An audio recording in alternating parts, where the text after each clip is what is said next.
Good morning from London. I'm Anna Edwards alongside Guy Johnson and Kriti Gupta. We're an hour away from the opening trade. Here's what you need to know. Nvidia shares dip in late trade after the world's biggest company gives a tepid revenue forecast following 2 years of booming AI spending. Bloomberg learns Mexico plans to raise tariffs on Chinese imports after months of pressure from President Trump as the US administration's influence on global trade policy grows. Plus, France's Prime Minister warns against new elections, saying he plans to negotiate directly with lawmakers over next month's confidence vote. Let's get a quick check on these markets here. Your Stoxx 50 futures virtually unchanged at the moment, which brings my focus right down to the bond market on both sides of the Atlantic. I'm going to start off within the States, where you are seeing some flattening of the curve when it comes to the 230s.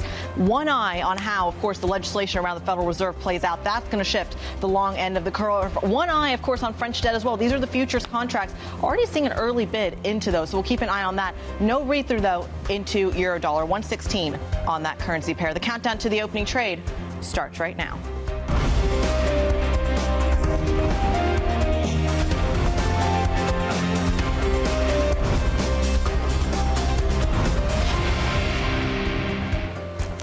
Thursday morning, good morning. I was expecting more. To be honest, I was expecting some kind of a big reaction around Nvidia. I'm really struggling with what we've got this morning. I woke up first thing, I saw disappointing. I thought we'd be a big market reaction coming off that. Nada, nothing. Barely a ripple caused by Nvidia overnight. Yes, the stock is down by 3%. Yes, there's a few wrinkles in the numbers. Yes, things are slowing. But if you look at the stock over the last 10 days, it is actually over the last 10 days pretty much unchanged. So here we are. Did Nvidia report numbers last night? I'm in the forest. I'm listening for the trees who have fallen. Nothing. You can't hear anything. No. Yeah, this is supposed to be the big market event of the week, not just a sales report and an update from a company, but also a big macro piece of information. It hasn't quite felt that way looking at markets, to your point, Guy. So the stock, yes, down after hours 3.5%. So let's deal with some of that. Nasdaq futures are weaker, down by 0.3% as we look ahead to the US Open and the impact of this. And going through some of the negatives, I mean, is it negative that third quarter guidance was in line? Some people had some really toppy numbers, but the range of numbers was enormous. Second quarter numbers, the smallest increase in 2 years, so maybe you can suggest that's a negative. But it was really hard to predict what was going to happen in China here. And that actually takes you into something of a more positive interpretation from Bloomberg Intelligence. They're focusing on the fact that the sales and the estimate guidance, they all exclude the H20 market in China. They all exclude that completely. Yeah. And so perhaps you could see this as quite conservative guidance from Nvidia. And it's still only, in inverted commas, caused the stock to drop 3.5%. Well, the growth rate is still enormous. Even if it was in line, it's like 50%. It's enormous still. And there is still this, the whole point of Nvidia is not even, at least it feels like the transformation isn't just the earnings of the last quarter. It's what's going to happen in 10 years' time and getting in on a trend that's going to last some 10 years. The part that stood out to me was the 15% with Donald Trump, or that's due to the Trump, or due to the U.S. government. The CFO kind of saying that's not a thing until it's in writing. Yeah. Exactly. There's no paperwork on that. So can't do it. We can't do that. But it does mean that in some ways there's still this market out there that they can't access because there's so much uncertainty around what is happening there. The market rally recently is a lot of momentum there. Okay, so this is the dark cloud for me. There's a lot of momentum in the market at the moment. Momentum trend following has been a big trade. That is a narrative that has persisted. Nvidia's been at the front end of that. If that starts to slow, is there a wider effect? Do other things start to happen? I.e., if the market doesn't keep going up, does it go down?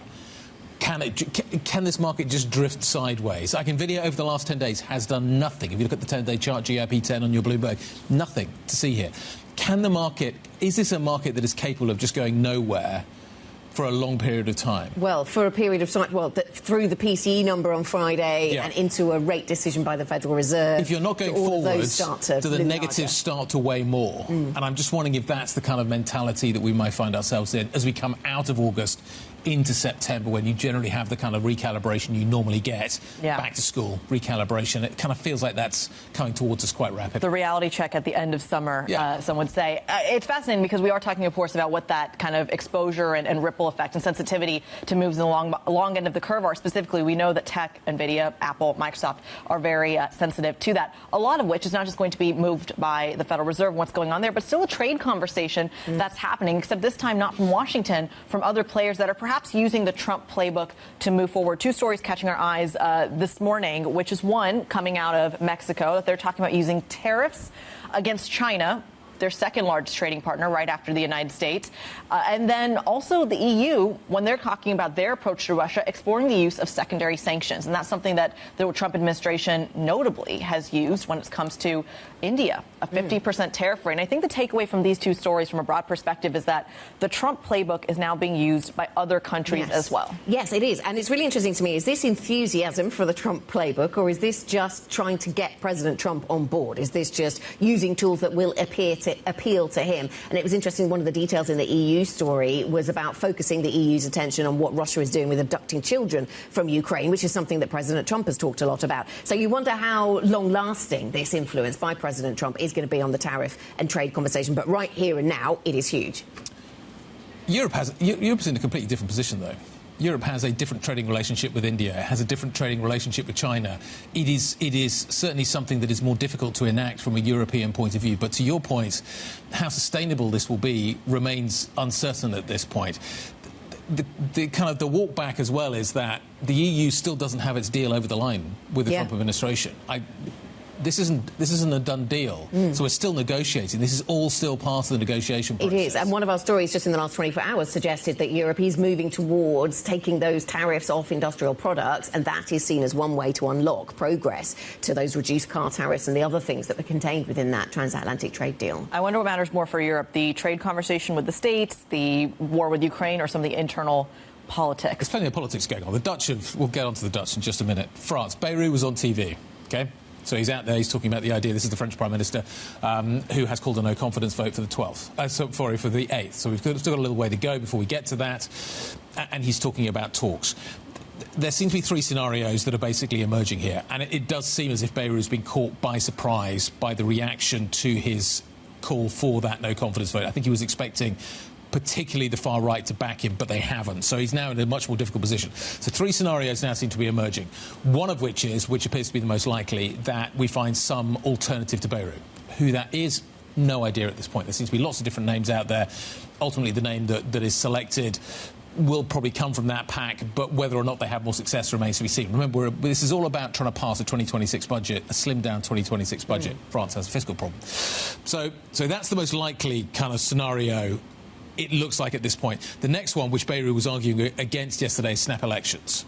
Now, this opens up a can of worms, and it gets quite difficult. Ultimately, it looks, according to current polling, that we will not change the makeup of the House were we to have that, and we would end up with stalemate again. But it is possible that we could end up with one party doing better and ending up with a majority. So that would be interesting in terms of the scenario that generates. However, that opens up a further scenario, which is the third scenario, which is the Macron, that basically the wind changes and Macron is forced into a position where he has to step down. And we end up with presidential elections. Now, he can't stand again, so that's effectively his resignation. So that's the kind of the tiering and the scenarios that we're working with at the moment. There's likely appears to be we get another prime minister. But once you start down the road of early elections, life gets very interesting very quickly. And I'll throw another short-term development possibility into the mix of those longer-term scenarios that could play out, or medium-term scenarios that could play out. Prime Minister Bayrou still thinks that he could win this. He still thinks that he can talk to the parties involved. He says that they will realise that they've gone too far and they'll change their mind. We will see. They've all said the betting odds suggest that his government will fall. 90% at the moment. Right. Yes. Is what is being. And so he's trying to take that on by crafting a two-stage vote. So firstly, you vote on whether you think savings are necessary. And then secondly, you vote on how those savings should be achieved. So he's trying to sort of segment the parties, divide the parties, and to try and get some sort of support. But, you know, maybe it's all pointless. Maybe we end up in the situations you describe. And certainly the spread has widened in 2 weeks from 65 to 82. 82. Relative Italy, by the way, by comparison, is at 87. We're at some scary levels here. But to come back, the overwhelming expectation, and this is why the spread is widening, is that he loses that vote. But the potential for a much more dramatic scenario is now emerging, because I think he's miscalculated. I think he's miscalculated in terms of the expectation that other parties would want him to do the dirty work and deal with the with the budget, and they are saying, actually, no, we're not going to do that. And I think this miscalculation it's going to get really interesting over the next few days in terms of what is going to come out of that. So we will see how European bond markets open up in 20 minutes' time. Guy? Let's talk about what else we've got coming up. Ben Barringer is going to be joining us, Quilter Cheviot's global head of technology research, talking about what is happening with the Nvidia story.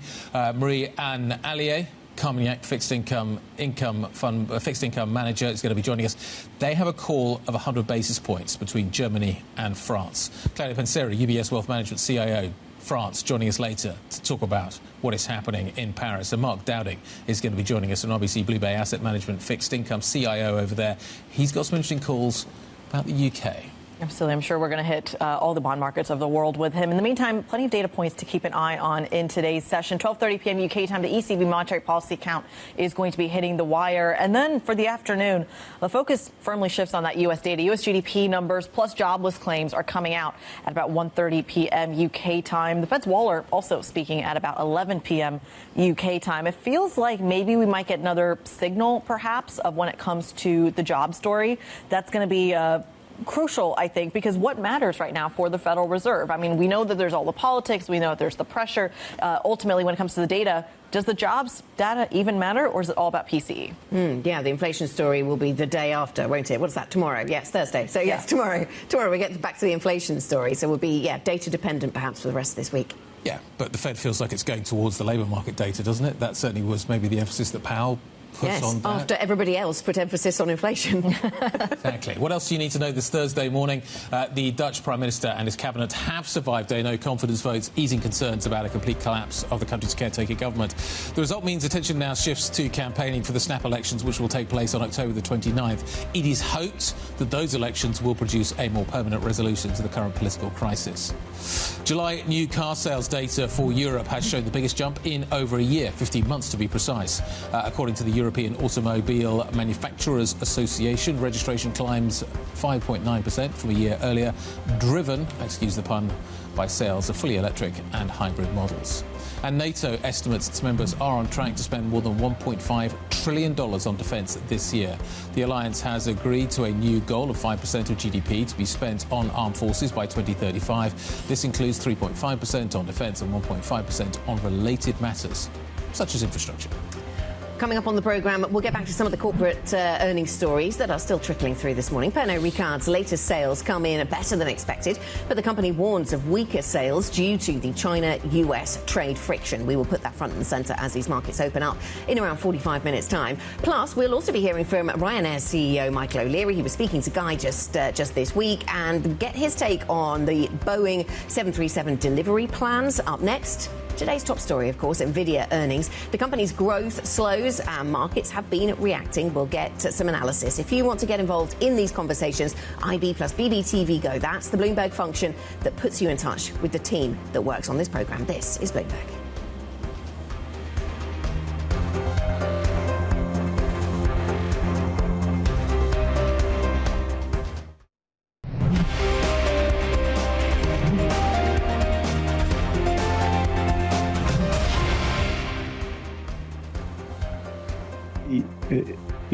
The opportunity for us to bring Blackwell to the China market is a real possibility, and so we just have to keep advocating the sensibility of and the importance of American tech companies to be able to lead and win the AI race.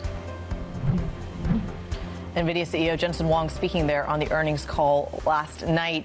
Nvidia reporting a 56% jump in quarterly sales, but shares falling in after-hours trading on the back of a tepid revenue forecast. Our Tom McKenzie is all over it. A 56% growth rate is shabby, I guess, for this market.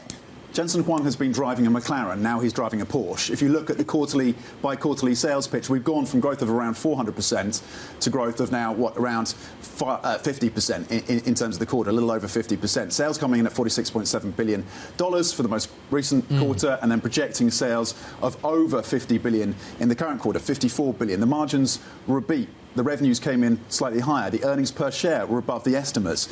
And yet it's an expectation story once again. That this is a company that clearly has grown exponentially over the last 2 years. That growth is slowing, but from a very, very high base. of course. Key questions around what happens in China. That was the key SOT, I think, the key soundbite from Jensen Huang there, because if they get the Blackwell approval from this US government, and that could come out in negotiations between China and the US, that could open up a market that Jensen Huang says could be worth $50 billion US. Something that Anna mentioned yesterday was the sovereign part of this. He sees the sovereign demand doubling as well. So they are trying to expand their TAM, or total addressable market, beyond those 4 or 5 key hyperscalers. Sovereign is a piece where they're getting more clarity.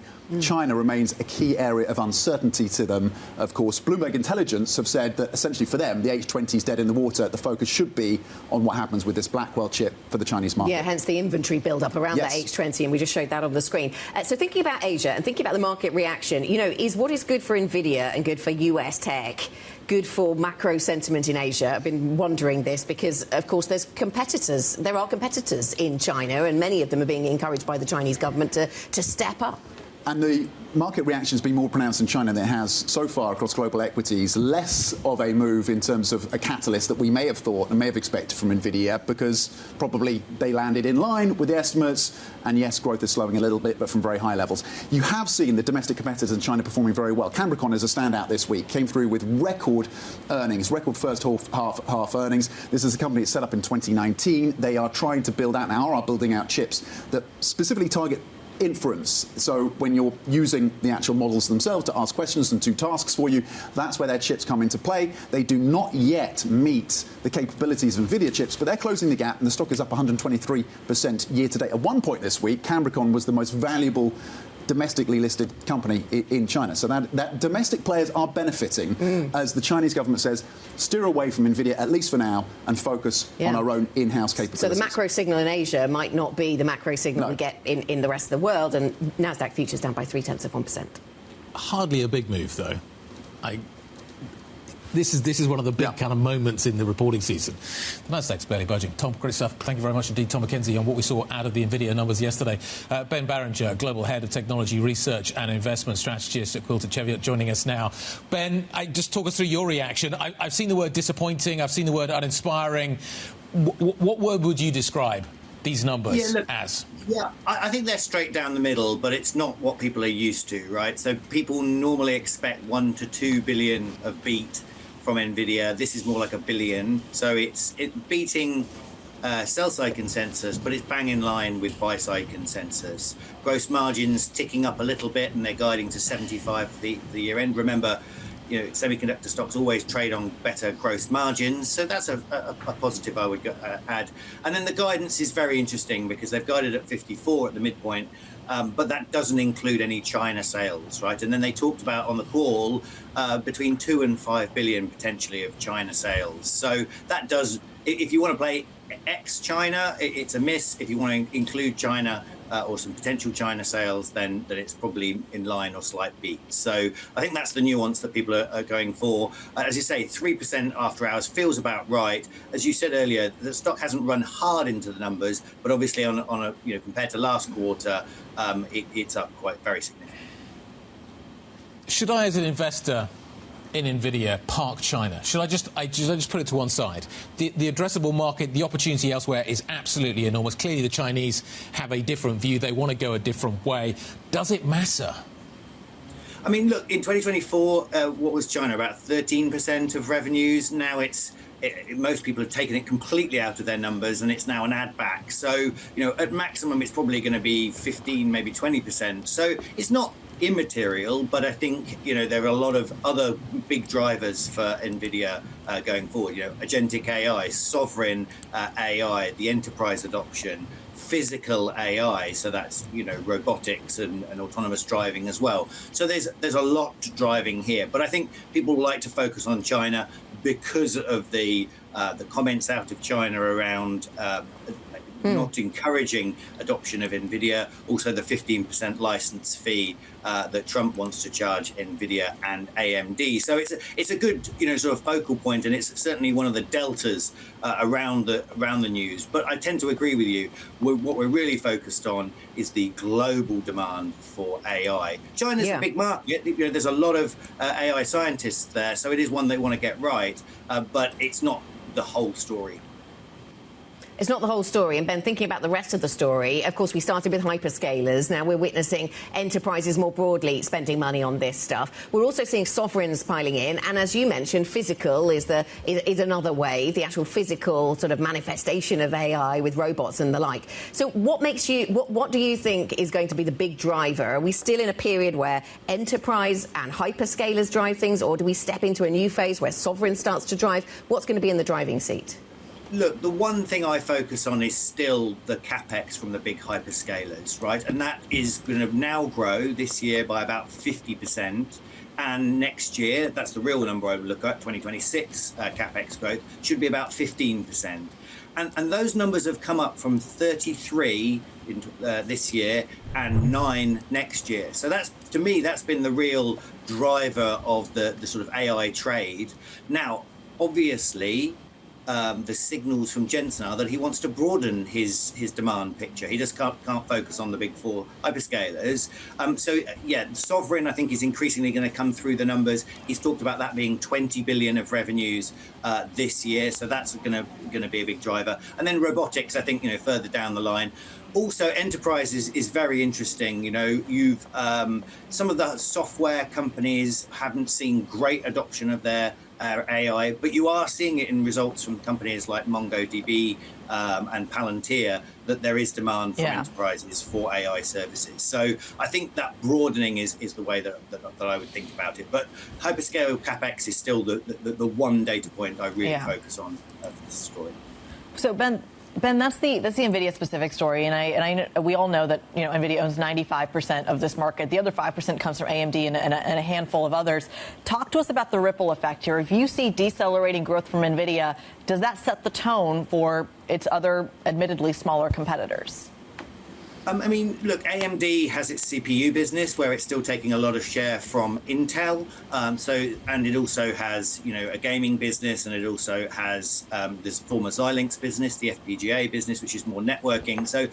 But most people investing in AMD are investing for them to become a good second source to Nvidia, and that's really going to happen with the MI400, MI450, which we're expecting, in the next sort of 12 months. Others, we've got Broadcom in a week or so. We've got Marvell tomorrow as well. Those are all sort of tied up in the trade.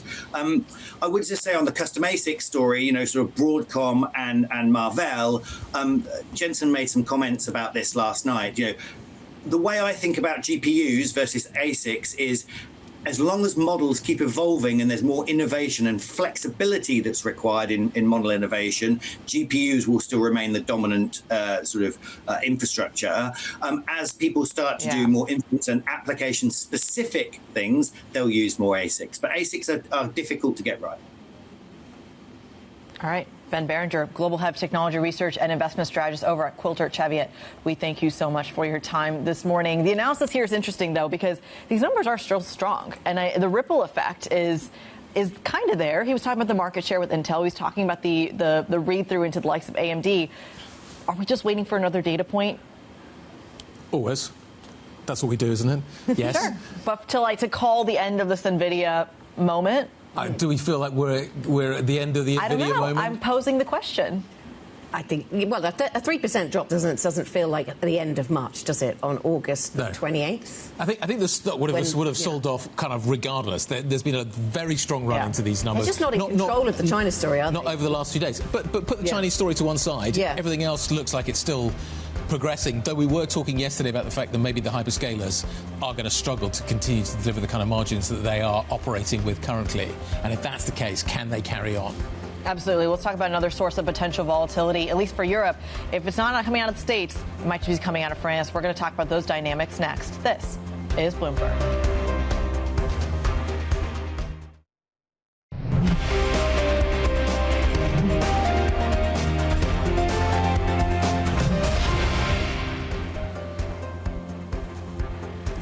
"30 minutes away from the start of the opening trade. On the surface, things seem kind of fine. The CAC 40 futures especially higher by about 0.2%. And the Eurostoxx 50 futures higher by the same margin. But that's simply just a small, maybe dead cat bounce from yesterday's session. I think that's what's to be determined. A very small cat, it appears. bouncing. Let's talk about what's happening in the bond markets and figure out what is going on there. Round and round we go with the French, tournée orange. As you can see, we are a little bit bid in terms of the bond market as well. Not much action here as well. We are waiting what happens in France to decide kind of what direction maybe actually equities and bonds go in next. We'll see what the politics looks like in terms of the way that we're going to develop there. He was on TV yesterday, Beirut. I'm not sure we've made much progress. Expectations rise that we will have a new French Prime Minister at some point soon. Yes, absolutely. And the French bond market was alert to this possibility yesterday, and we saw this widening of the spread. We're at 80 basis points between the French and German 10-year bonds. It's gone well above 80 at one point as the French Prime Minister Beirut calls for talks with lawmakers and warns against snap elections. Joining us now for some analysis is Marie-Anne Allier, fixed income fund manager over at Carmignac. Marie-Anne, good to speak to you. We're just showing the spread between OATs, French debt and German bunds, and it has been widening. It got to over 80 basis points, of course. Is this something you would describe as a quiet widening, Marie-Anne, or is this threatening to become something a little noisier? Well, for the moment, it's still a quiet widening. We had during, the June, July, quite a huge tightening of spread, as you can show on the graph.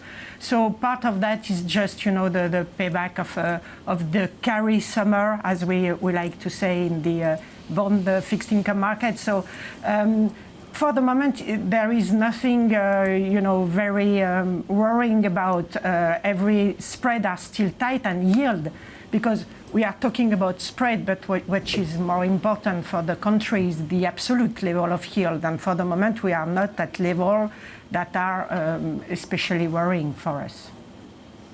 Yeah, so 3.49% on the French 10-year. And, of course, on the corporate side of things, we've been talking about quite tight spreads for much of Europe in recent weeks.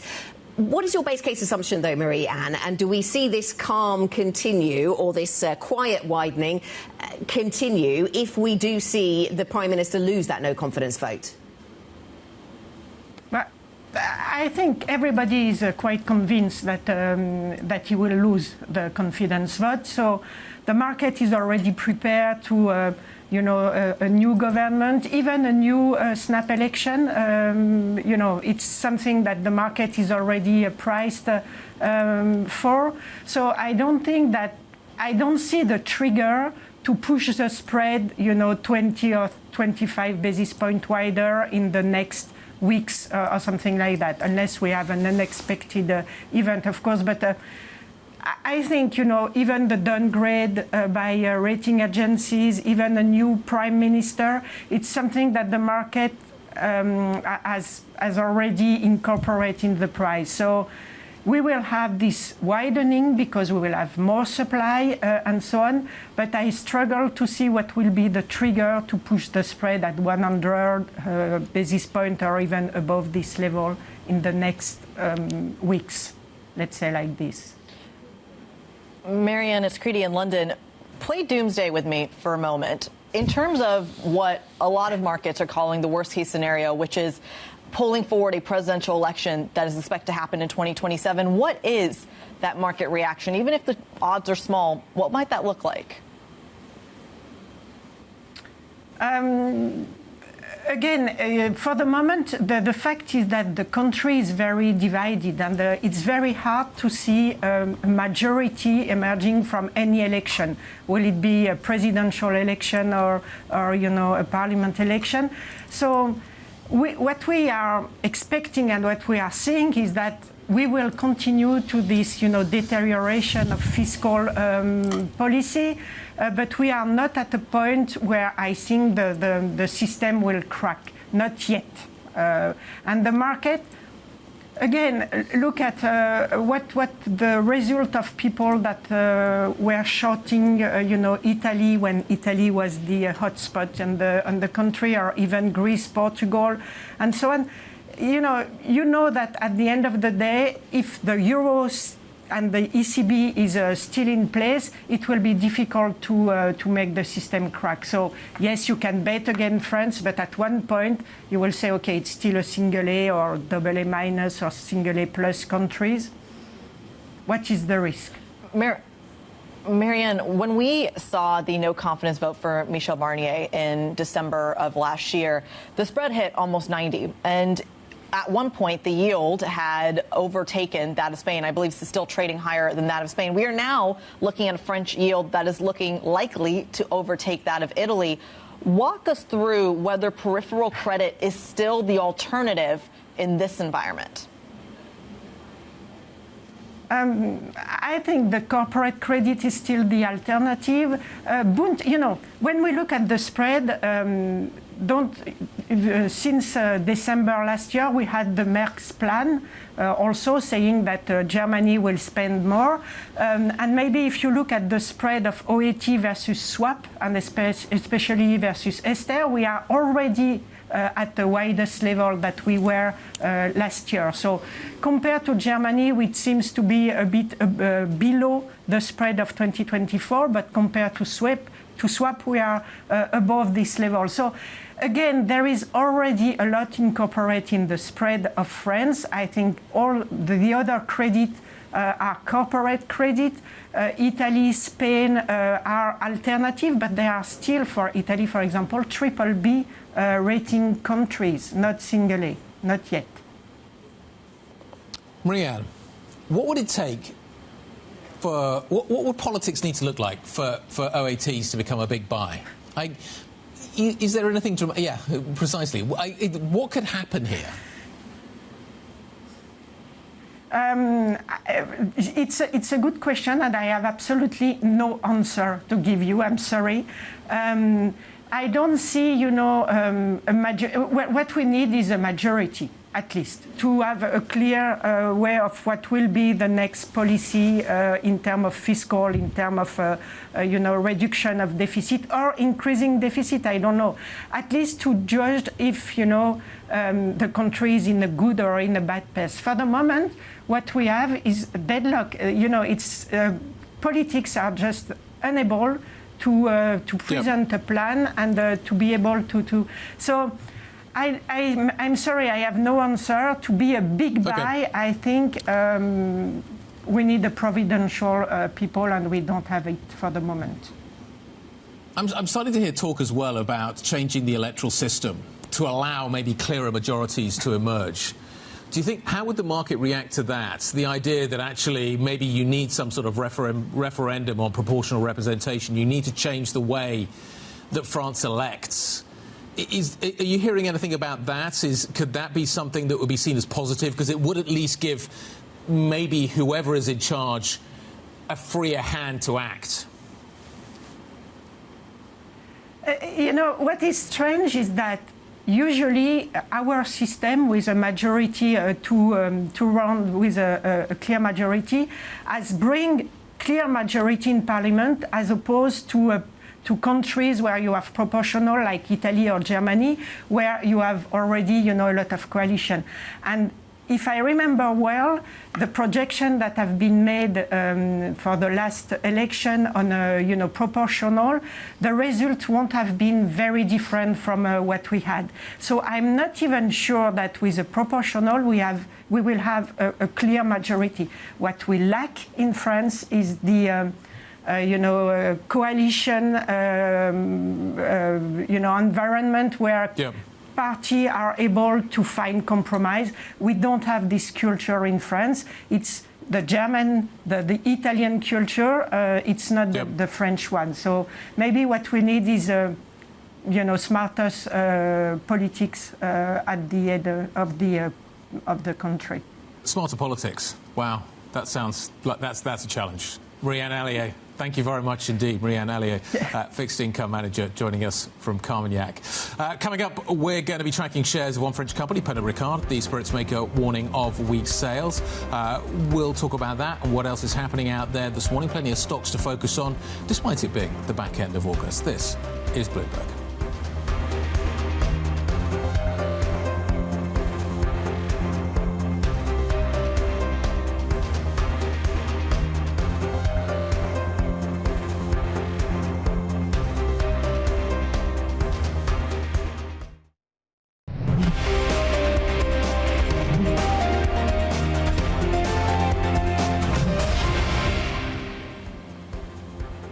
43 minutes past the hour, 16 minutes to go until the session starts here in Europe. One thing we're going to have to price in is quite a big drop yesterday in Ryanair's stock. It dropped sharply late trade yesterday. This after CEO Michael O'Leary gave an update on summer demand. Investors had clearly been hoping for more than the 5 to 6% recovery in fares this summer that Michael talked about in a press conference in London yesterday, just around the corner from here. I caught up with him after the presser, and to be honest, he sounded pretty optimistic that the airline could still do better in the full year than market expectations. I think we're reasonably optimistic. I mean, I'm not sure the market is right, but we've had constrained capacity growth this year. So Boeing have left us short of aircraft. Certainly the summer trading has been strong. Forward bookings are about 1% ahead of where they were this time last year. Yep. Last year, fares were down about 7%. It looks like we'll get back most of that 7% fare decline this year. Not all, but I'd be reasonably hopeful we get most of it back during the summer. Where's the market looking wrong? I think there's more growth available in the marketplace. All right, so the market is lowballing. Fares are recovering this year because capacity is constrained. But there's certainly strong demand for air travel, certainly from the UK to Europe. If I had more aircraft, I think I'd be able to deliver more growth. OK, you're going to get more aircraft. Yep. You're going to get them from Boeing. You're getting 737s earlier than anticipated, 25 of them you're getting in October rather than 6 months later. Yep.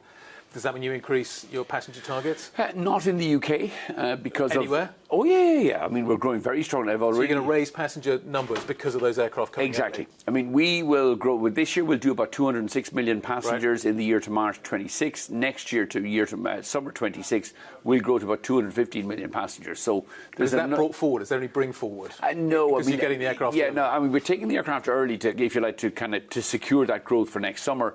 The only area where we can deploy those 25 extra aircraft will be this Christmas. So there'll be a lot of additional flights in most of our markets, including even in the UK at Christmas. But other than that, no, we'll sit them on the ground until we get to next April. Are you bringing them in early because you're worried about tariffs? We're bringing them in early because we're worried about tariffs, but also we're worried something else might go wrong with Boeing. So get them in early. If Boeing, I mean, it's a good sign that Boeing are able to deliver these aircraft early. We want to take them early, so at least we've guaranteed we have them for summer 26. So your confidence in Boeing is still not that high? You're still worried that things could go wrong? We should always be worried, the experience with Boeing. But, I mean, the very fact that Boeing are able to deliver these aircraft 4 or 5 months early is a good sign that the manufacturing process is going well. I think Stephanie Pope is doing a good job in Seattle. And the quality of the aircraft we're getting, the fuselage out of Wichita, the aircraft out of Seattle, has immeasurably improved in the last 12, 18 months. Scott Bessent, US Treasury Secretary, has just been on television. And he's criticised Boeing for delivering a massive buyback rather than investing in R&D. Do you have some sympathy for that? I don't really. I mean, if Scott Bessent wants, what he should be doing is supporting Boeing. One of the reasons Boeing can't make more aircraft is the FAA won't approve the increase in the production rate from 38 to 42. We still need to get the MAX 7, MAX 10 certified. So Scott Bessent should let Transport Secretary Duffy deal with Boeing, get the increase, get the production rate up, and certify the MAX 7 and MAX 10. And actually, Michael's fairly confident that rate increase is coming and probably will come later on this year. He wouldn't be concerned, though, he told me yesterday, if the US government were to take a stake in Boeing. Remember, there's some talk that actually that could come. Boeing is a defence company. There's some talk that could happen. Michael O'Leary told me yesterday, so that move that we saw yesterday in Ryanair, dragging the entire sector down, EasyJet, IAG, Lufthansa, all down on the move yesterday, back end of the session, on the back of those comments that we had coming through from Michael. Yeah, and clearly the subject of tariffs on aircraft is part of the thinking, something that is on the radar for those in the aviation sector. And Kriti has been thinking about the wider news flow surrounding tariffs this morning.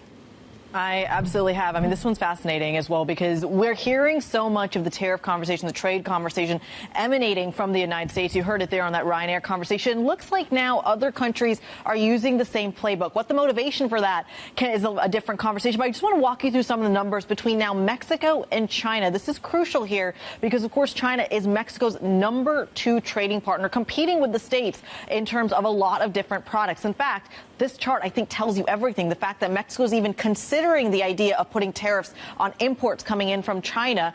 Look at this, their second largest trading partner. That is going to have a massive impact in terms of their trade flows because their next third one is South Korea, and by a massive margin. Let's dive into a little bit more of what those imports actually entail and basically why this is so important as of right now. So I want to bring you a chart here that shows the exports coming from China into Mexico and why this has become a bigger talking point when it comes to Mexican parliament. And it has to do with a similar theme we see here right here in Europe, which is overcapacity. You can see going all the way back to the early 2000s, it has been a steady increase in trade, kind of in line with global growth. But since the onset of COVID and since that massive rebound, that export story has steepened in a really big way to certain key sectors. And this is the same sectors that the United States and Europe are worried about as well. This is the part that I'm going to show you in terms of what actually makes up that trade relationship. Cars, smartphones, and computers are a big part of that, especially when it comes to the manufacturing story. Because at the moment, American, arguably even some European companies, car companies specifically, have manufacturing plants in Europe with final assembly, specifically the States, that happens across the border. China is different. China does not have that same assembly plant structure, Anna, from China into Mexico. They manufacture them in China and import them in Mexico. And the argument to impose these kind of tariffs to the tune of 20%, especially on the EV sector, is to fight that kind of overcapacity, a theme we're very familiar with right here in Europe. OK, so that's the trade story, and there are plenty of threads to that trade story this morning then, Kriti, aren't there? Let's widen the lens and think about where we head as we get closer to the European market open. Paul Dobson joins us, Bloomberg's executive editor for Asia markets. Paul, the thing we can't ignore, of course, is the Nvidia earnings. I say that, but the after-hours move wasn't huge. Nasdaq futures actually pairing earlier losses as we get closer to the European open here. So how do you put the Nvidia story in context for us?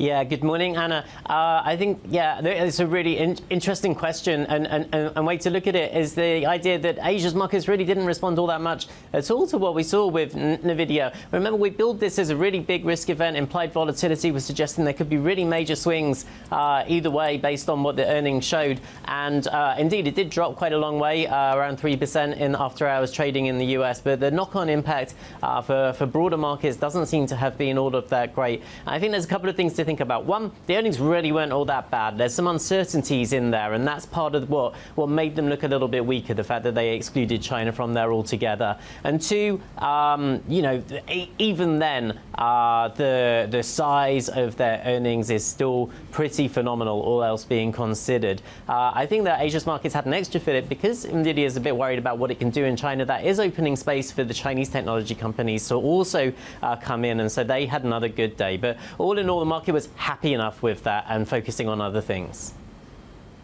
Other things. What's happening in Japanese bonds, Paul? Yeah, we know the Japanese bonds have been under pressure, particularly at the long end of the yield curve for some time. People worried about inflation risk. Today, it was the front end of the yield curve, an auction of 2-year notes that really didn't go very well. The weakest demand in 16 years here when you're looking at the bid-cover ratio. And I think that tells you a couple of things. One, just in general, appetite for JGBs is very weak and subdued at the moment. And two, people are getting ready for the central bank to raise interest rates. One of the BOJ members was talking today, sounded a little bit more hawkish than the market might have expected.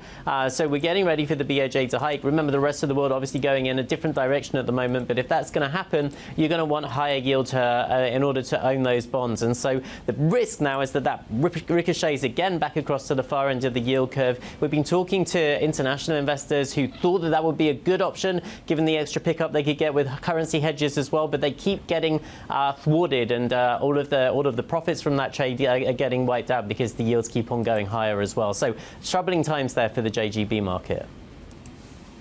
Paul, let's continue the story in Asia specifically. Walk us through the Indian market here. We now have 50% tariffs on India. We have concerns and threats about secondary sanctions, not just from the States, but from Europe now as well. What is the thinking? Yeah, we don't talk a lot about India in this slot, but I think a good moment to do it, given the fact that we're getting hit by those extra tariffs on India right now. But what we've been worried about has been the weakness in the bond market again over there as well.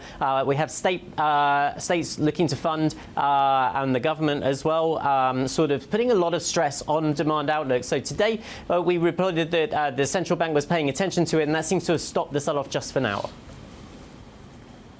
All right, Paul Dobson, Bloomberg's executive editor for Asia Markets, walking us through some of those dynamics. We thank you so much. You get more analysis from him and the team. MLIV Go is the function on your terminal. Let's go from the macro to the micro. Get our stocks to watch with Louise Moon. Louise.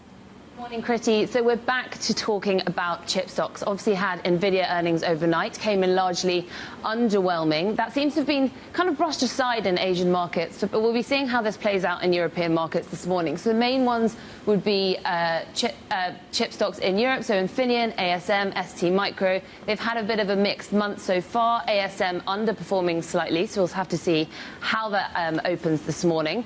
And then on the other side, we've also got some Nvidia suppliers that we'll be watching as well. So that's the likes of Siltronic and BE Semiconductor Industries, both down quite heavily year to date. So we'll have to see how that impacts following Nvidia's earnings overnight. Now, the next one, we're moving on to alcohol. Pernod-Ricard, they had their earnings this morning.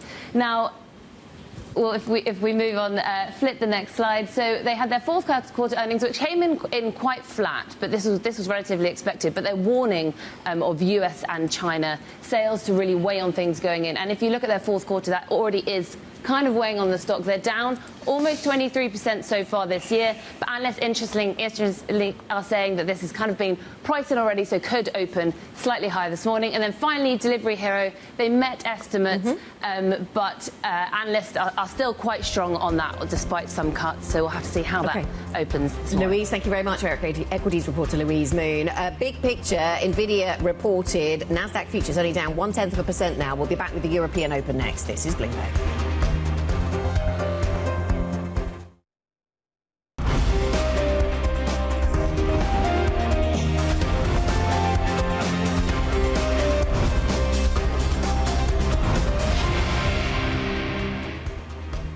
Thursday morning, we priced in Nvidia, but not much.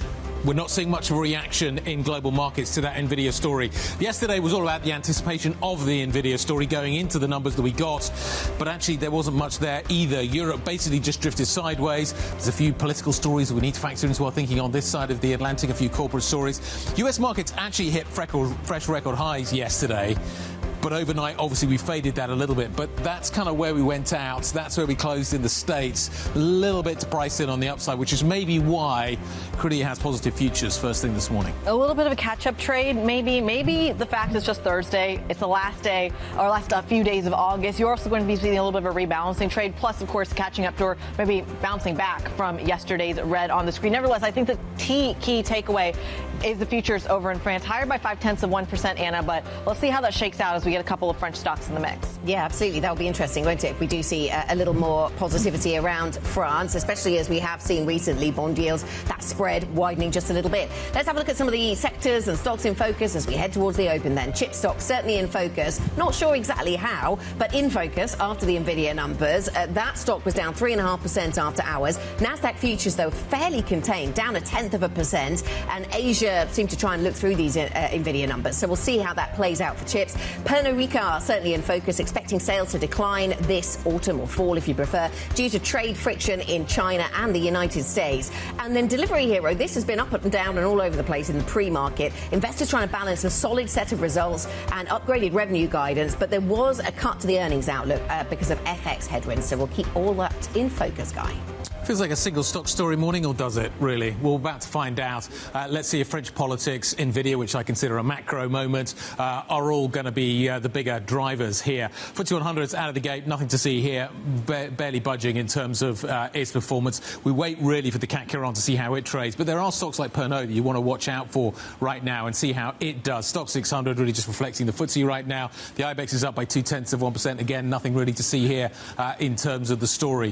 The CAC is going to be the narrative here. We're going to watch and see how that reacts, but then you need to segment. Is it actually a corporate story in the form of what's happening with Pernod, or is it a bigger story? Are people buying back into the banks? Are we seeing a little bit of calm maybe returning to that market? It doesn't feel that the French market is in reality much further forward.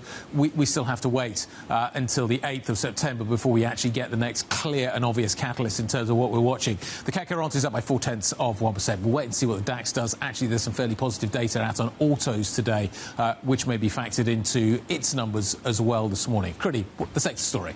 Well, it feels like it is more of a regional story, to your point, rather than a sector story, because the return, or the bounce back, I should say, you're seeing this morning, even on the stock 600 level, is largely driven by French stocks. So a lot of the ones that have been hit in the last couple of days off that political turmoil, they're the ones that are driving the trade. For example, Schneider Electric, Airbus, for example, even LVMH, BNP, a lot of the French stocks that are starting to see perhaps a little bit of, or have seen a little bit of pain, are the ones moving to the upside. From a sector basis, though, it's a broad rally. Healthcare, though, is your only downside sector. Yeah. So, again, yesterday we had not huge moves in the overall markets, but most sectors moving higher at this stage of the trading day. And we see the same again, don't we, Kriti, to your point. Healthcare is the only sector that's negative, and even then, not by much. Industrial goods and services is the best performing sector this morning. In fact, no, now it's autos and auto parts. So we've been covering the story around a bounce back in certainly plug-in EVs in Europe, and sales there coming in pretty strong. Those car registration numbers looking pretty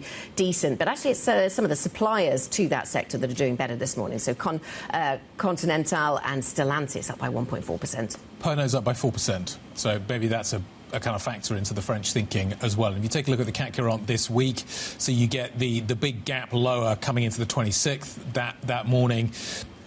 We are still down quite heavily. On the last 4 days, let's call it, we're still down by 2.4% on the French market. So we've had a very small recovery off the lows that we hit at the beginning of the session on the 26th. 26th, we didn't do very much. 27th, we've done very little. There's a tiny gap higher first thing this morning, but we're still down quite heavily. And maybe actually Pernod is one of the stocks that's driving us high. You can see the reaction in Diageo and some of the other names around Europe on that sector story as well.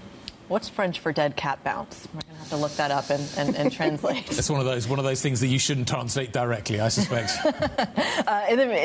We should also just mention very quickly, ASML is also a little bit lower, only down by 0.2%. But given the rally that you're seeing, that's fairly broad this morning. That is one to note. Perhaps a little bit of an Nvidia read-through as well. But as we were just talking about, it feels like France is the focus, at least for the next few weeks. We've got the perfect market guest to talk about it. Claudia Panseri, CIO of France at UBS Wealth Management, joins the program this morning. Claudia, it does feel like this week the trade in terms of the upside and the downside when it comes to the broader European sector has been driven by the political situation in France. Talk to us a little bit about just how much we can expect that to be the driver in the next couple of weeks. Good morning, and thank you for having me back. I think we still have some downside, but the market has already priced quite a lot, especially when I think about the bond market. I have to admit that there are a few elements which are impacting the French situation. Of course, the macro political situation is key, but also the companies in the CAC have been impacted by tariff and then by the strong euro. So there are three different sectors which are pushing the French stock and lagging, for instance, the German one. When I think about the French situation, I mean, we will have volatility until the 8th of September, and then depending on the vote, the situation may change. If we find by surprise that we have a confident vote, we may have a pushback, a good movement on the companies within the CAC, but probably also some easing on the spread side. That say, the situation, the public situation, is not an easy one. Deficit remain very high. We need to find a negotiation across different parties, which also means that 40 billion budget plan is at risk. We may probably have 22 billion, 25 billion, which is good enough, I think, to go through the Parliament by the end of the year, but also good enough for the European Commission. And as you know, that France is part of the EDP procedure. Claudia, in previous iterations of this political chaos, and we've seen several iterations of it dating back to, I want to say, the summer of 2024, December of 2024, certainly earlier this year as well, we've seen a stronger reaction in the bond market that it feels like the stock market takes its cue from. It feels like these moves, although negative, aren't as volatile as they have been in previous iterations. Walk us through the maybe correlation that we should be seeing from the French bond market versus the French stock market. I mean, it's normal. When you have a rise in bond spread, you also have a high correlation with financial sector. We have seen the financial sector over the last few days being under pressure. The cost of credit is increased.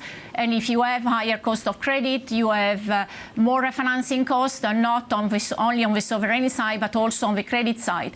That said, there are plenty of companies which are not linked to economic growth in France. So if we think about exporter to US, exporter to China, and not linked to domestic demand, these companies may resume some performance where I will say visibility will get better. It's true, the market reaction has been strong over the last 3 days, but once again, I think we don't need to have, for the time being, let's say until 2027, 40 billion budget cut. The debt situation remains critical. We have a deficit which is close to 5%.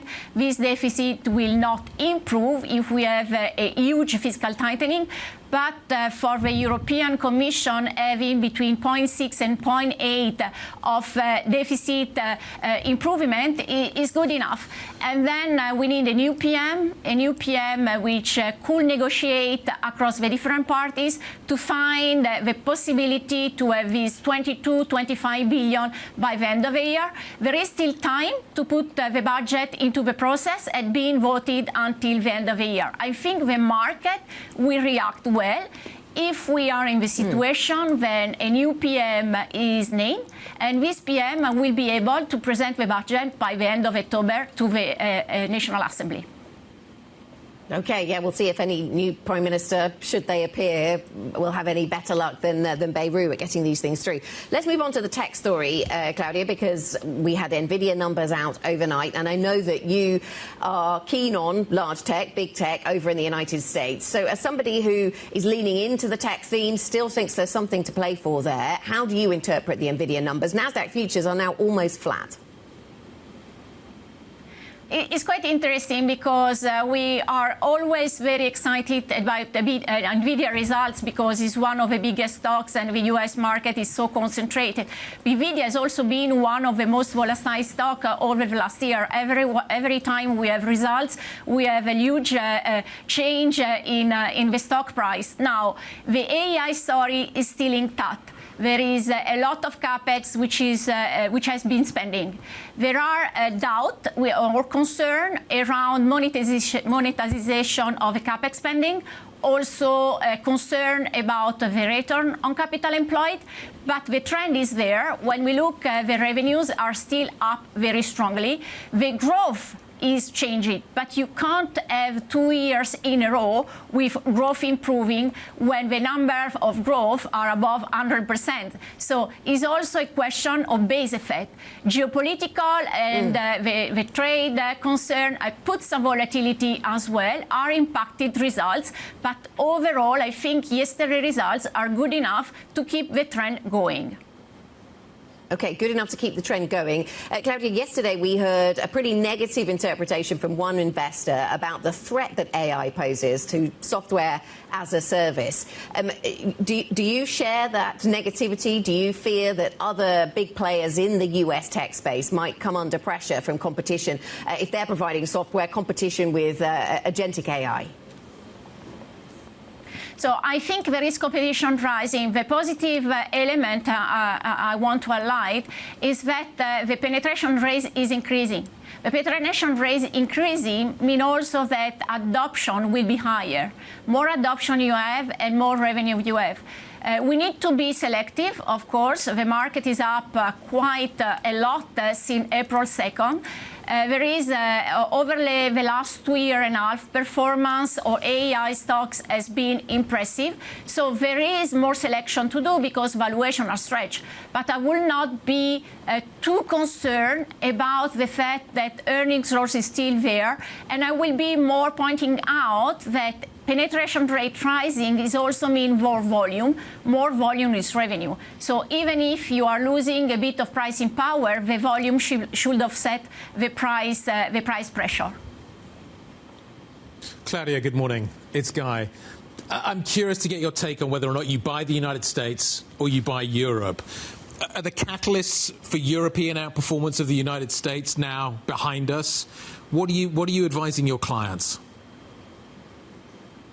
So we are neutral on both regions, but I have to say we are still very positive about US. So we have seen at the beginning of the year US underperforming, concern linked to the level of interest rate. We are now expecting 100 basis points of rate cut in US, which will support the multiples, probably multiples of those sectors which are supported by falling bond yield. We also expect bond yield falling in the coming few months. So the big difference, I think, is the differentiation in monetary policy between US and Europe. Europe is close to the end of its monetary policy cycle. We still have 25 basis point rate cut, but US has still 100 basis point rate cut, and this should continue to support the market. We probably more selective than before on both regions. We continue to be positive on tech, but not only on tech. Financial should benefit from the deregulation as well. Aren't multiples already very, very high in America? Multiples are high, but we need to think about concentration, index concentration. The level of valuation is mostly driven by few stocks. When you break down the index and valuation across sector, you still find value across pharma. I was mentioning financial, industrial. So when you look the overall index, the S&P, for instance, valuation are above 22 times. But when you look and you break down and you exclude tech stocks and the biggest stocks within the index, valuation is more reasonable, around 19 times. So diversification matters a lot. And diversification also means that the portfolio construction need to be done thinking about earnings growth, but also trying to pick those stocks which will be growing, benefiting from rate cuts, but also where valuation appealing. And I was mentioning few sectors before on which we are positive. Claudia, great to catch up. Thank you very much indeed for your insight. Claudia Panseri, CIO France at UBS Wealth Management. Core 6 looks like this morning. It's interesting, actually, in the French market, it's been banks and some of the industrials that have driven the market so far this year. Names like LVMH have actually underperformed, but it is up this morning. As you can see, as the French market comes back, that stock is up by 1.5%. Schneider's up by 0.6%. Chips are a little softer this morning, but not by much. Defence is doing not very much. And to Claudia's points, look at what's happening in the pharma sector, up by 1.21 on Novo Nordisk. What else should we be watching? Car sector firmly in focus this morning after the data we've seen overnight. Louise Moon has the details. It is indeed. So we're really keeping an eye on cars. That's after sales hit a 15-month high in Europe.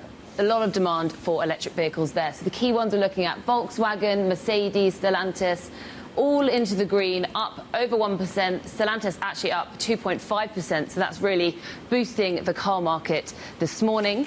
The next one we're looking at is Pernod-Ricard. Obviously had their earnings this morning as well. Now, they're warning about the outlook, mostly to do with the US tariffs and China. Doesn't seem to be weighing on the stock, however, up almost 5% into the green. LVMH could also be exposed also to the US and China quite heavily. Also not really weighing on them into the green this morning, despite that news.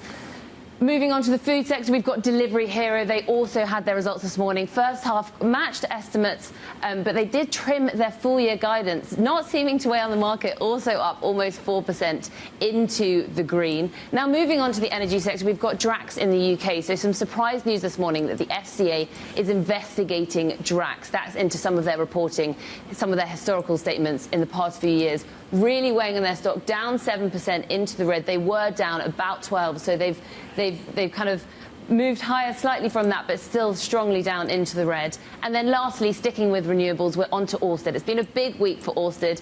First had a wind farm cancelled off the US, then trying to convince investors, and now slightly into the green this morning. That's after they've been raised to a buy. So some positive news to come into the end of the week for them. OK, Louise, thank you very much. Louise Moon from our equities team. Yeah, just feel like a market that just seems to want to go higher this morning. Certainly the CAC came on up by 0.7%. Not so Nasdaq futures, pretty flat.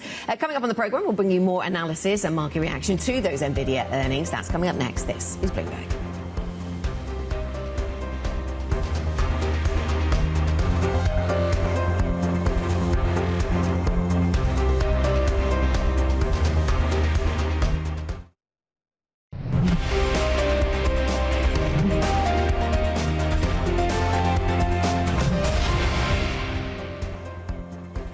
opportunity ahead is immense. Blackwell and Rubin AI factory platforms will be scaling into the $3 to $4 trillion global AI factory build-out through the end of the decade.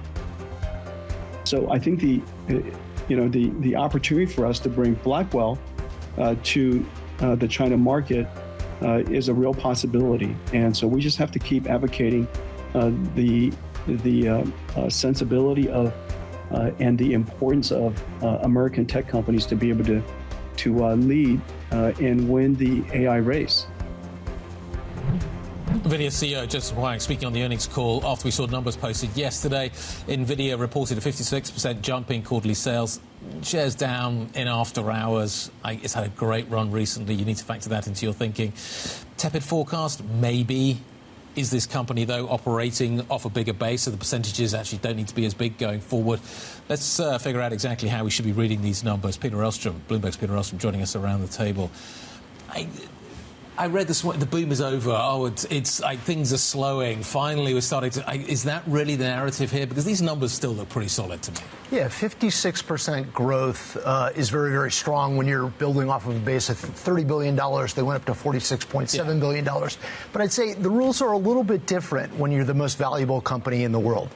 Nvidia now worth $4.4 billion.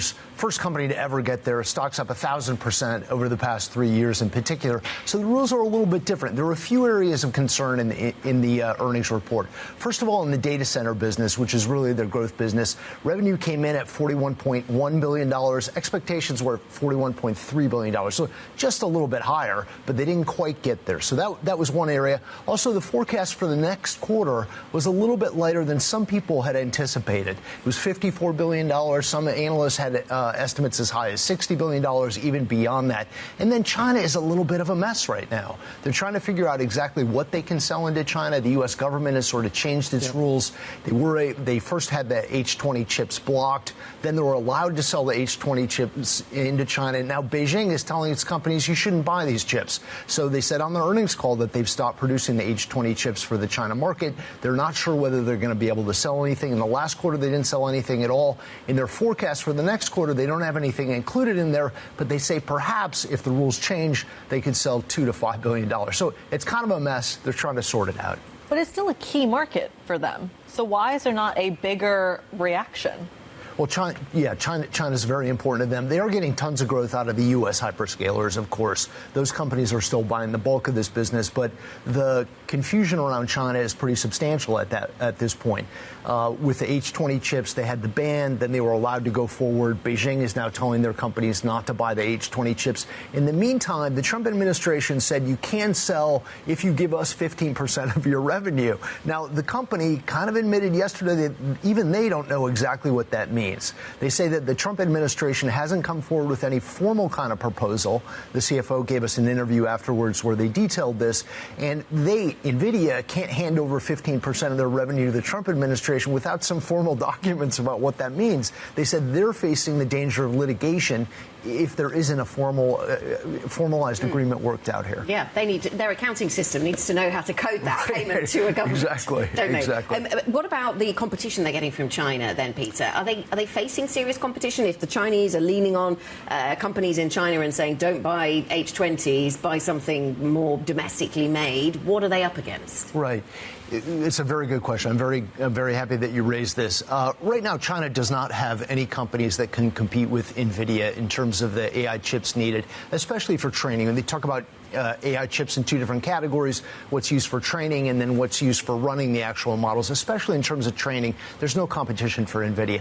But Beijing and all the companies in China are very determined to develop alternatives. Huawei is at the top of that list. They have a chip on the market right now, the Ascend chip, which is quite good. And there's a little noticed earnings report yesterday from a company called Capricorn, another company that's designing chips just like Nvidia that are supposed to be used in the AI market.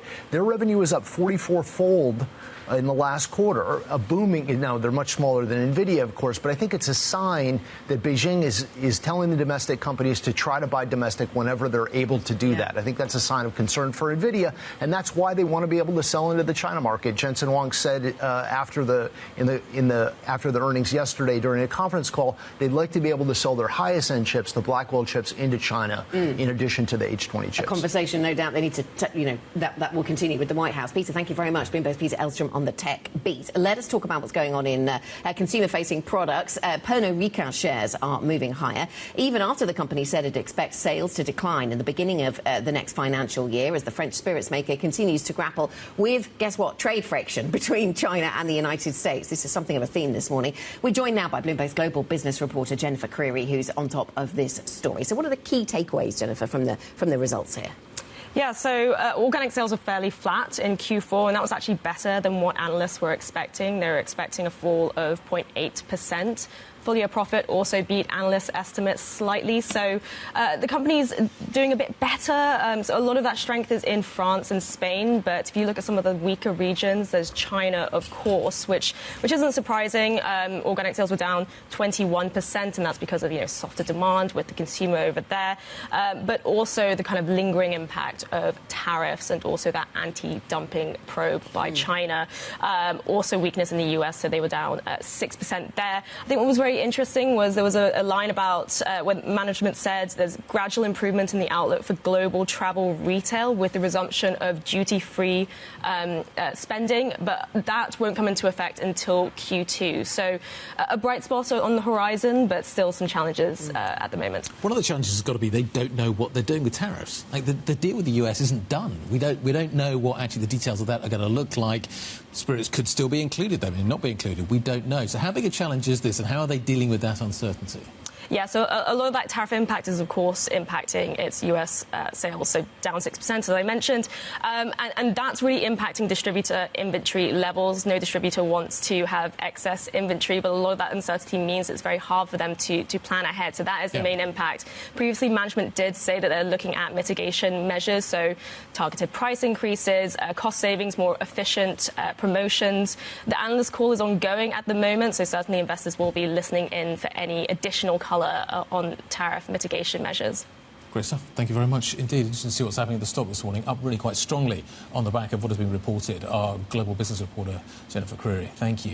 What are we going to do next? We're going to talk about what is happening in the UK. We've focused on France, and let's talk about what is happening here in London. Mark Dowding, fixed income CIO at RBC Bluebay Asset Management, is going to be joining us about the prospects of the pound having another Liz Truss-style tantrum. We actually spoke, or the Odd Lots team spoke to Liz Truss, so we'll get her take on all of this as well as we introduce Mark. But he certainly is a little concerned around what is happening with the pound right now. We'll get to Mark in a moment.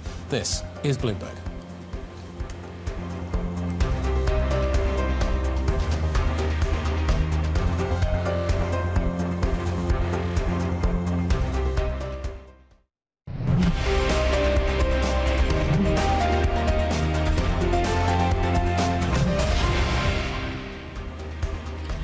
Welcome back to the opening trade. 30 minutes into today's session, green on the screen across Europe, notably in France. Higher by 0.9% on the CAC 40, and that is driving the market higher. Your underperformer right now is the FTSE 100. It is flat on the day. But remember, throughout the entire week, that dynamic has been the opposite. It's been the FTSE 100 that's kind of come above the fray. It's been the CAC 40 that's dragged the market down. Is this just the last couple of days of August, Guy? Exactly. And I think if this was September, I would take the chart you've got in front of you a little bit more seriously, the numbers you've got in front of you a little bit more seriously, but it's not. We're in the end of August. Volume is epically light out there today. As you can see here, we're way down on where we would normally be. In terms of the numbers, higher, 448 up, 130 down. I wouldn't read too much into that. I went looking for 52-week highs and lows, couldn't find any lows, found a few highs, but there aren't many. Fresnillo is one that stands out to me this morning. This gold miner, silver miner, continues to be on something of a tear, but it feels like in some ways this is a macro story as much as anything else. But this is this stock on a one-year basis, up by 223%, an impressive performance. One way maybe you're playing that precious metal story, Anna. Yes, absolutely. So keep an eye on that. But let's get an update on some of the big picture stories that we're following then this morning. And we'll start with the tech space, of course. Nvidia has issued a tepid. It's been described as tepid by some revenue forecasts for the current period, signalling that growth is decelerating after a staggering 2-year boom in AI spending. Sales at the world's most valuable company will be roughly $54 billion in the fiscal third quarter. That matched average estimates, but some analysts had projected more than $60 billion. Bloomberg has learned that the Mexican government plans to increase tariffs on China as part of its 2026 budget proposal next month, satisfying a long-standing demand of US President Trump. This comes as the EU is quickly working to pass legislation this week to remove all tariffs on US industrial goods, a move needed to get Trump to lower duties on the bloc's automobile exports. And the French Prime Minister, François Bayrou, says he will negotiate directly with lawmakers next week and has warned against new elections as he battles to stop France's parliament from forcing him to resign. Bayrou's surprise decision to hold a confidence vote on September the 8th has pushed France back to the brink of political crisis. And we still seem to be, Kriti, then, in this political crisis. We haven't moved the story on a great deal. Still, François Bayrou, the thinking we've got from a lot of our guests this morning is that he'll probably be forced out by this vote in early September unless there is any complete volte-face from any of the rival parties. And yet we see yields in Europe go lower, as if the market is quite relaxed in the very short term about what is happening here. I imagine the bond market is perhaps doing what the stock market is, which is just retracing some of the moves from earlier this week. I'm looking at a spread between Oats and Boons right now of just shy of about 80. The last time we were at these levels, by the way, I should say the initial snap elections, or when Macron kind of threw the markets into turmoil in the summer of 2024, we hit 82. It was that giant kind of spike that we saw. It went up to almost 90 in December of 2024, and we've retraced. Do we get to 100? Carmignac said we're going to get to 100. We might get to 100. It depends on what the political story looks like over the next few days. But the base case still seems to be we get a new Prime Minister. If we don't get a new Prime Minister and we do get snap elections, that snap election doesn't resolve very much in terms of the format of the House. So do we make any progress? I'm not entirely sure where the catalyst for that comes from. Do the French feel like they want to cut spending right now? I'm not entirely sure that they do. Yes, and this is proving to be a challenge, isn't it, across various parts of Europe.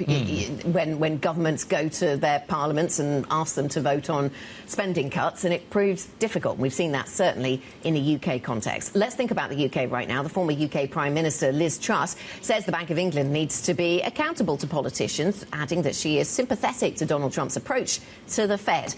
Speaking on Bloomberg's Odd Lots podcast, Liz Truss also weighed in on the state of the UK economy and why she is concerned. Last year, I thought we were headed for an IMF bailout, as Britain experienced in the 1970s. I think that's even truer now than it was a year ago. And we're in an economic doom loop of higher taxes, lower growth, higher debt, and it's very difficult now to see the political way out of that. You can listen to that full interview with the former UK Prime Minister Liz Truss on Bloomberg's Odd Lots podcast with Joe Weisenthal and Tracy Alloway. Now, our next guest says the pound is vulnerable to another Liz Truss-style tantrum because of rising political and fiscal risks. Mark Dowding, fixed income CIO of RBC Bluebay Asset Management, joins us now. Mark, very good morning to you. Thank you for joining us. So what is the epicentre of your concern around the UK? What is the big issue? It's all fiscal headwinds, I suppose. It's very much the fiscal situation. We're in a moment right now where, as yields move higher on gilts, that's just adding to the fiscal black hole that we're seeing in the UK. And frankly, many of the measures taken by the Labour government thus far, just raising taxes, have made the problem worse, not better. If you think about raising NI charges, all that's done is drive up inflation. It's hurt growth. It's ended up making the deficit worse.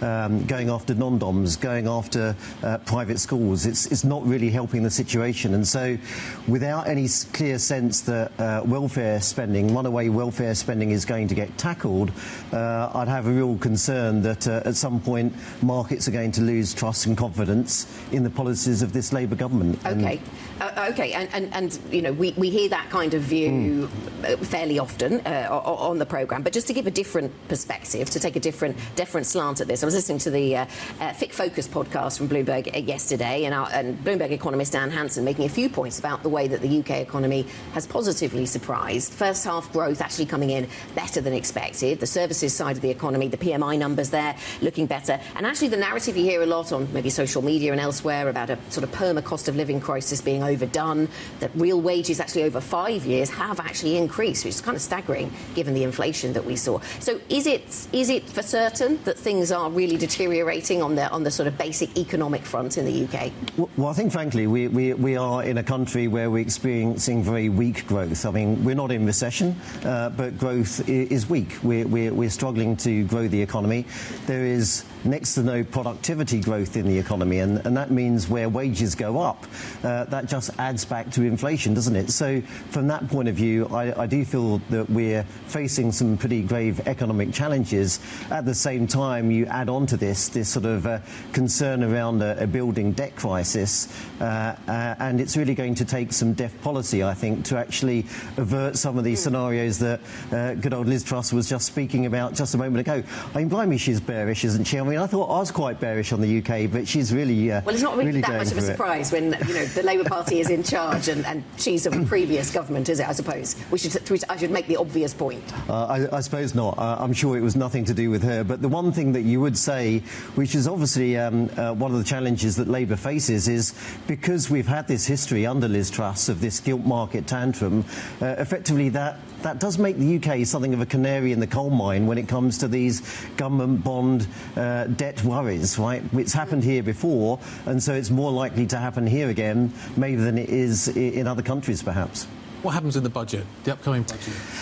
So, in the budget, it seems to be, at the moment, all about sort of adding tax rises, and I think that there is How will the market react to that? So my concern here is that markets will look at plans to raise taxes, and they'll say, look, you're still not addressing the problem. The problem is welfare spending. If you keep on increasing the tax burden on the working population, ultimately, this is only going to sort of damage growth prospects and hurt wealth creation. It's not going to be benefiting economic growth.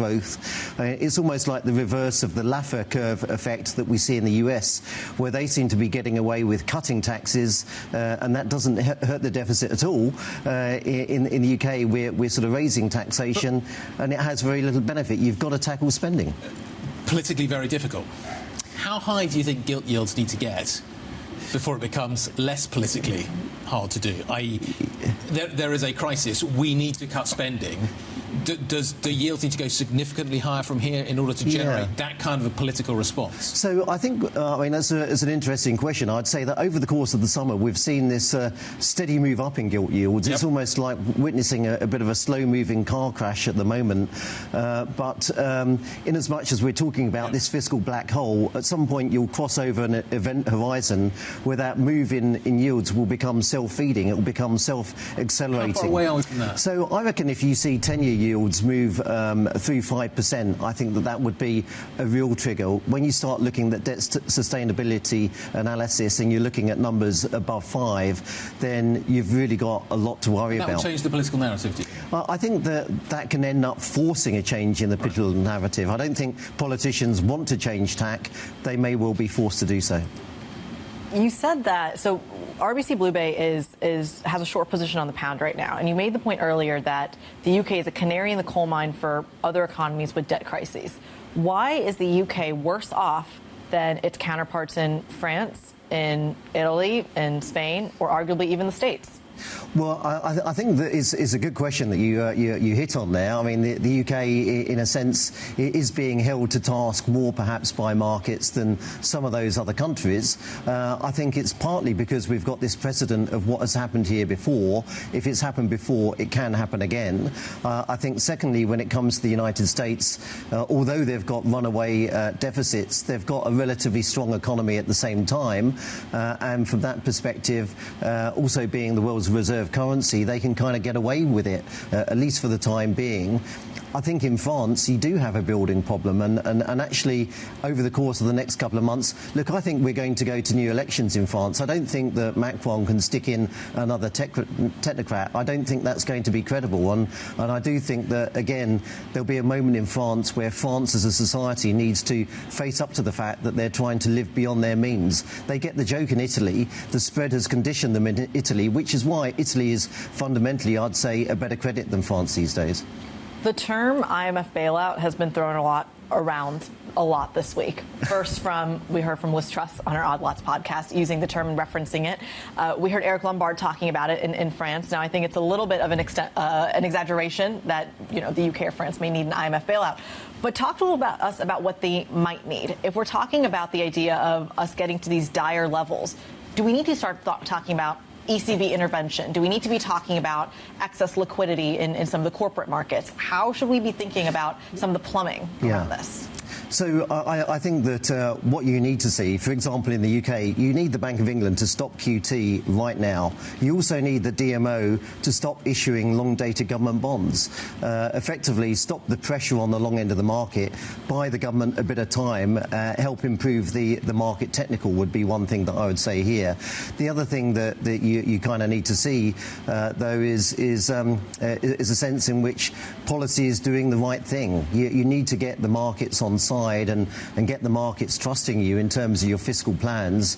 And as we saw in April, if markets start to lose confidence in a sovereign, they start to lose confidence in policy credibility, then markets will go on the attack. And so when it comes to somewhere like Europe, look, it's a different situation, but you've got plenty that you can do, and the ECB, I'm sure, will be ready to support France. And ultimately, at the moment, it's a bit of a short story in France, because a parliamentary election, I don't think, can see the spread go much beyond 100 basis points, even in a bad outcome.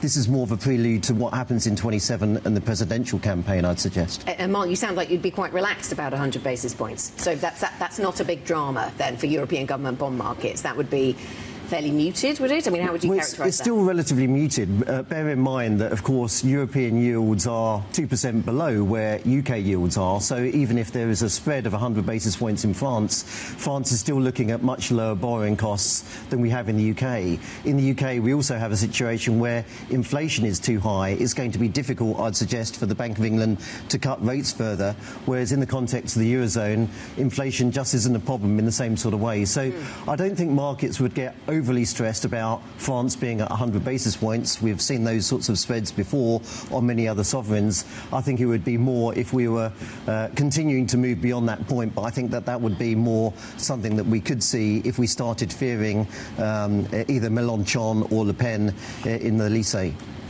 What does the scenario look like in the UK? Let's just return to what is happening here. So the government did cut spending. What would be the reaction, do you think, within the public sector? Would we see mass strikes? Are we heading back to a kind of 79 type scenario? Is that possible here? We've also got the more recent experience of austerity in the UK. We saw what that did to the growth numbers, and I wonder how the bond market would react to weaker growth numbers that will be generated by such austerity. What are the implications of doing these things? So here, I mean, the thing that I'd suggest, Guy, is that actually, if you're tackling welfare spending and targeting your spend towards those who need it most in society, that's kind of what you need to be addressing at this particular point. We can't have a situation where people left, right and centre are saying, I'm going to drop out the workforce and claim a PIP. I was chatting to a young lad last week who said, I'm quitting my job. I've looked online and I can see how I can get a PIP claim and I'll be better off for doing that. You kind of need to see an end to this sort of narrative, and I don't think that the unions will be up in arms and complaining about the fact that people can abuse schemes like Motability to buy their latest Mercedes-Benz and the rest of it. Of course, we want welfare spending targeted to those who need it, but you can tackle spending in this way, I would say, without actually doing things that will hurt the unions. Well, I think I'd like to see a reduction of 10 billion in spending coming through those sorts of plans. And that would be rewarded how in the bond market? Yields rally, and as yields rally, that helps close the black hole. I think there are other things you can do as well. I mean, So the way to close the black hole is to reduce interest payments? Is to reduce interest payments. I mean, when you've got a situation where you've got debt to GDP at 100% or more, and you're funding that with a 4% interest charge or 5% interest charge, obviously interest rate expense becomes effectively the biggest item on the government budget. And this is something that the US gets. The US is sort of overtly saying, you know what, we want to bring down rates. If we can get rates down, we'll get our deficit down, and this is how we'll be sustainable again. And so that's fundamentally what we need to end up seeing. Interesting times ahead. Or some tariff revenue, maybe, for the UK. That's what we should. Why don't you all do tariffs? Where's Scott Bessent when you need it? Mark Dowding, nice to see you. Thank you very much indeed. Mark Dowding, fixed income CIO of RBC Bluebay Asset Management. Coming up, we're going to talk about what is going on between India and China. Xi Jinping's secret letter helps thaw ties between India and China. Both nations looking to boost trade, counter the impact of Trump's tariffs. We'll talk about it next. This is Bloomberg.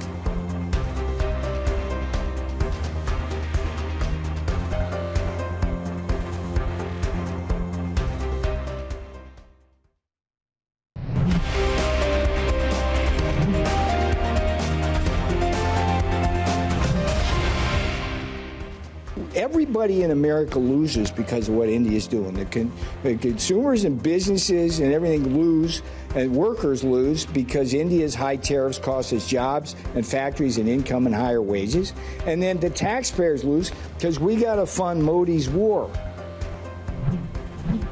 White House trade advisor Peter Navarro there speaking on the dynamics with India. Washington is not happy with New Delhi, but maybe that's creating an opening for Beijing. Their quiet outreach in New Delhi earlier this year is now paying off. A personal letter from Xi Jinping to India's president marked the start of efforts to repair relations after years of tensions. Rosalind Matheson, Bloomberg's chief Asia correspondent, that is actually here in town for us, is all over this. This has been a tenuous relationship between two of the world's largest economies, frankly, I think the second and the fifth. Walk us through what we know about, one, this relationship, and two, this dynamic.